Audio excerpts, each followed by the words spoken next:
Good day, everyone. So today we will be discussing an introduction about extensible markup language, or what we call the XML.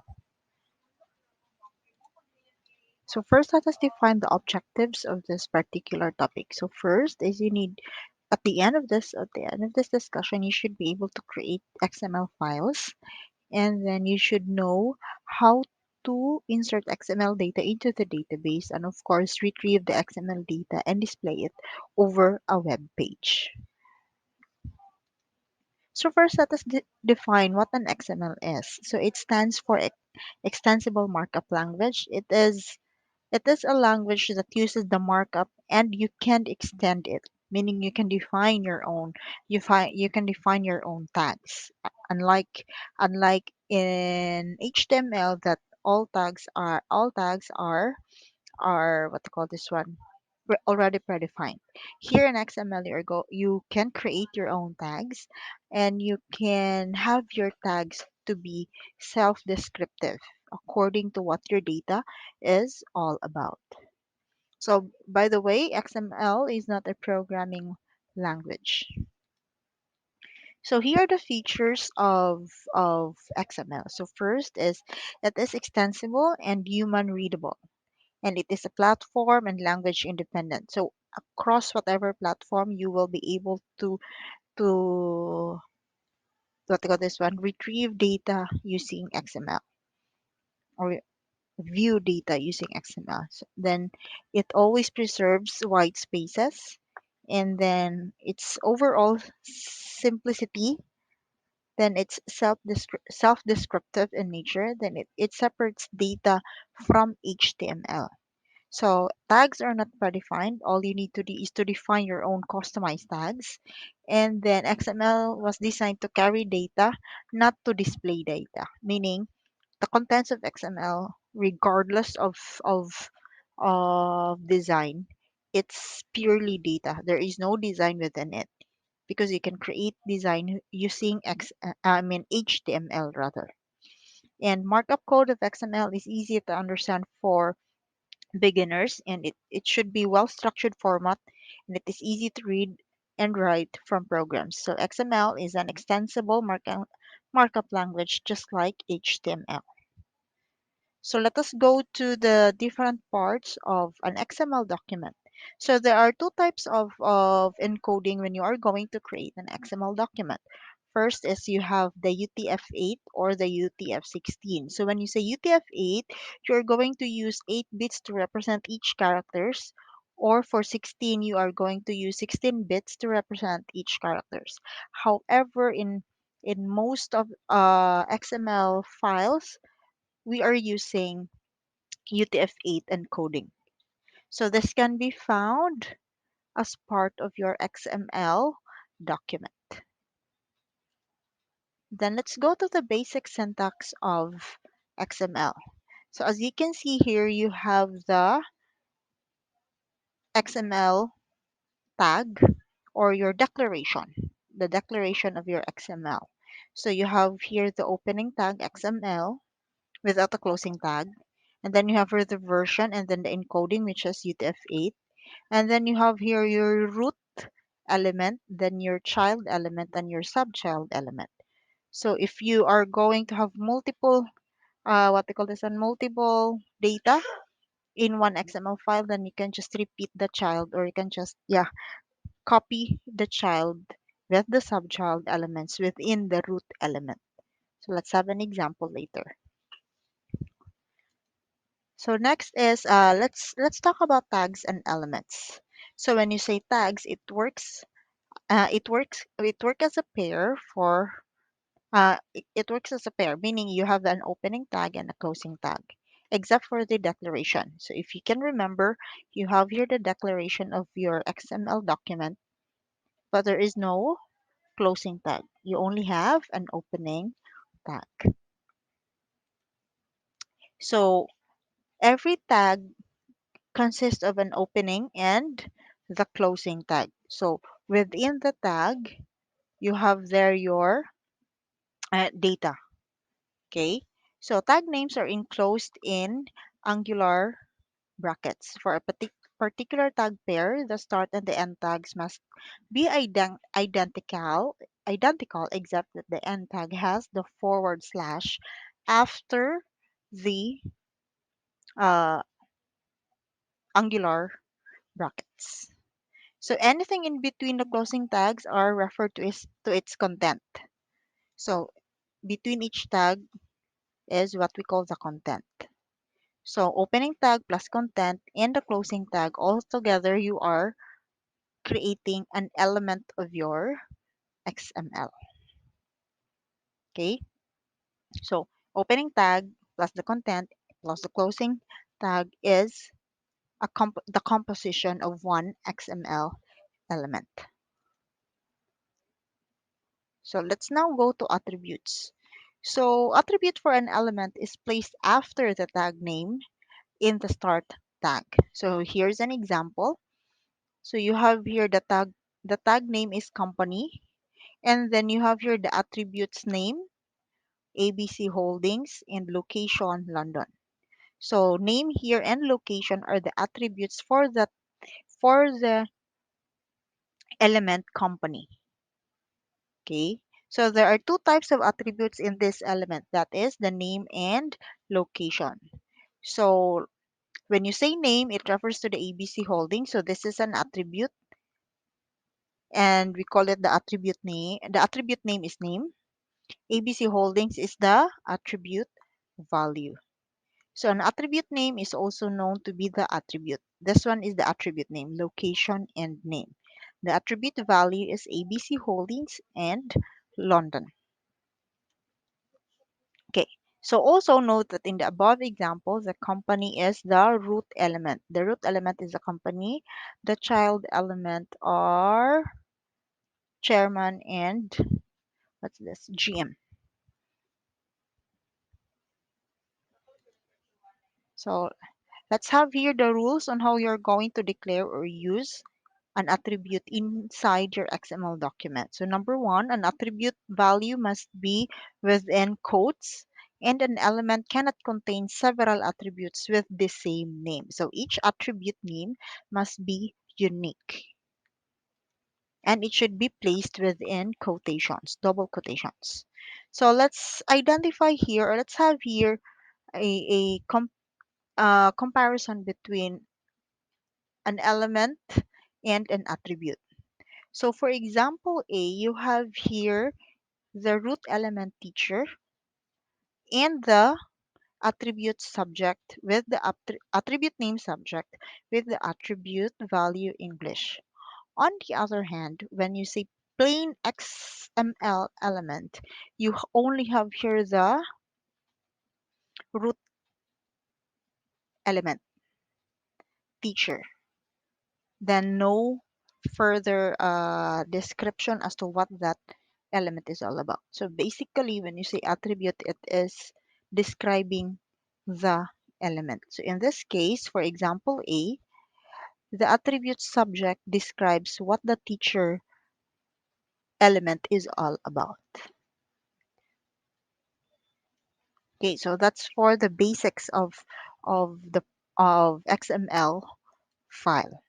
So let's not now go to an example of inserting an XML data into your database, particularly using MySQL. So first is you need to create the database and the table where you want to insert the XML data.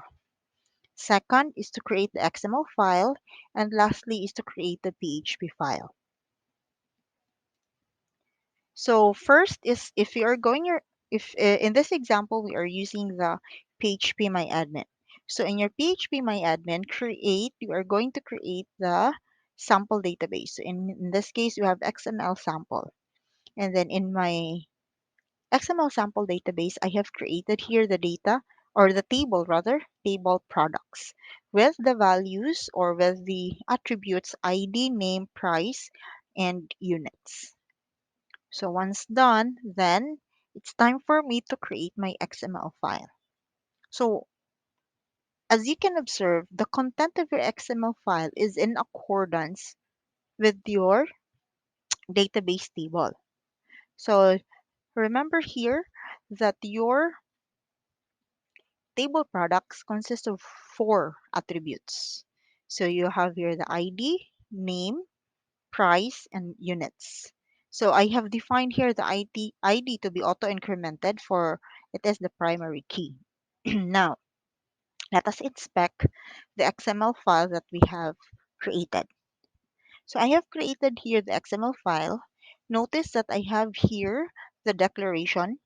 Always remember that in each XML file, it should contain a declaration, or else your server will not read your file. You should have your declaration followed by your root element. So my root element is the products, and then I have here the child product and the subchild name, price, and units. Notice that the name, price, and units subchild or subchildren are the attributes of my product table. And then inside each tags, you have here the content. So in this case, bath soap for product number one, and then its price and units. So I have here three three items for my products, or three products for my products table. So notice that as what as to the arrangement, or as to naming of the tags, it is always be in accordance with your database table. And then you just have to save this file as an XML file. So you can create this using a notepad or a notepad plus plus. In my case, I created it using the notepad plus plus. And then I save it as an XML file. And I should place my XML file inside the htdocs folder under the SAMP folder. So I've created there a folder under htdocs. I have their sample, and then I placed there the XML file. So once done with the XML file and creating the database, it's now time for us to create the PHP file that will insert the XML data into our database. So this is the PHP file. So I have here the PHP tags. I have the open tag and the close tag for PHP. Then I have here the connection script to our database. So my database is hosted locally. The user is root. Then I did not set any password. And the name of the database is XML sample, the one that we have created earlier. And then I should set that the rows affected should be initially 0. And then here you're going to load the XML file and check the connectivity. So if connection is successful to the database, then the XML file, which I name products.xml, will be loaded, or else there will be an error to be displayed in case that the SQL connection is not successful. Then you're going to assign values for each row in your database, or for each field. So you have here for each XML children, you treat it as a row and you insert it in the name, price, and units column.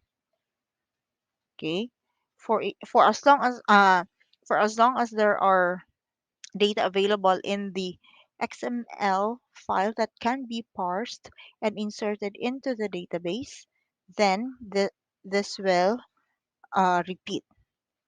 So pag once this is successful, then it will perform the insertion of the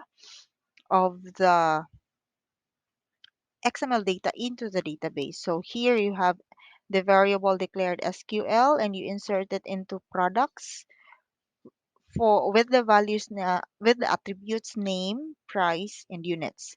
With values, the ones that you have declared in assigning in the variables name, price, and units. So you have it here, and then your your result will then be displayed into your SQL.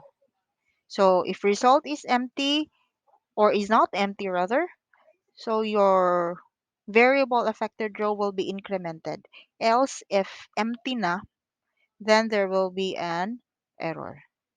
Then below this, just below this, you have here the HTML file that will format your web page. So in this case, it will give you a header and then the color and the message as to how many records has been inserted into the database. Okay, so save it as .php. You can create this in the Notepad or Notepad++, and you save it as a .php file. So once done, you have to make sure that the .php file, you can save it as index.php. The reason for having the index file name is that it is the first file name that will be checked by the Apache server for the web page. So mauna din na siya ang landing page. So that will be the landing page for your website. So if you will access localhost slash sample, the folder that I have created under htdocs will display or will automatically be accessing the index.php file. So whatever is the content of that index.php file will then be displayed in your browser. So for the PHP file here, you have to check if the file is empty or not. Then if it's empty, then it will give an error message. So you have a note here that you need to save your XML file under the same folder inside htdocs folder in your SAMP and have it as index.php. So when you're going to access your file in the browser, just type in their localhost / the name of the folder that you have created inside htdocs where you placed your index.php file and your XML file. So this is the output that you will get. Insert, you have here the header, insert XML to MySQL using PHP, and then you have here the number of rows affected the moment that you executed this command. To check if indeed it inserted the data from the XML file to your database, you can go to your PHP MyAdmin and then select the XML_sample database and display. Have there the query select all from products, and you will see that this or the data from the XML has been successfully inserted. All right, so that's how you're going to insert data from an XML file into your database. On the other hand, you can also extract XML file or extract the data from the XML file and display it in a web page. So let's just have a very short demonstration for that. So in this section, you are going to see a demonstration on how an XML file is being displayed using a simple PHP scripts. So first, as we're going to look to use the function XML load, simple XML load file in this format, and you have to define the children. So you declare the variable XML data, which refers to the children of your XML file. So your code will be like this. You need to open another notepad file and then start your PHP scripts with the open tag and end tag. So you have here, you're going to load first the XML file into the variable that you have created. So XML data, and then use the function XML simple XML load file, and then the XML file name that you have created. So the same folder location in your htdocs. So products.xml, or if the XML file is not present, then it will give an error message. So if the simple XML load file will return true, then each row will be assigned to the children. So it will then be displayed in your web page in this particular order. So product name, which contains the name of the product, unit price contains the price of the product, and contains the units of the products. And then each block or set of data is separated by a broken line, and then there's a break tag to make sure that the next set of data will be displayed at, on the next line of the first data. So make sure that you are going to save your what they call this one, PHP file in the same folder in located in your htdocs, and then have it as .php. So when you're going to access your to check if you have if you can extract the data from your XML file, same thing, access through your browser localhost/sample, then you will be directed to the index page. Then I have created there the submit button. So to load the XML data. So just click the submit button, then you should be able to have this as your output. So these are the products that I have inserted into the database using the XML file. And these are also the products containing the XML file. All right, so that's it. I hope that you have you can have a a good what they call this one, a good sample on how to create XML file and how to insert and retrieve data into the database and from the XML file and display it in your web page. Thank you and good day.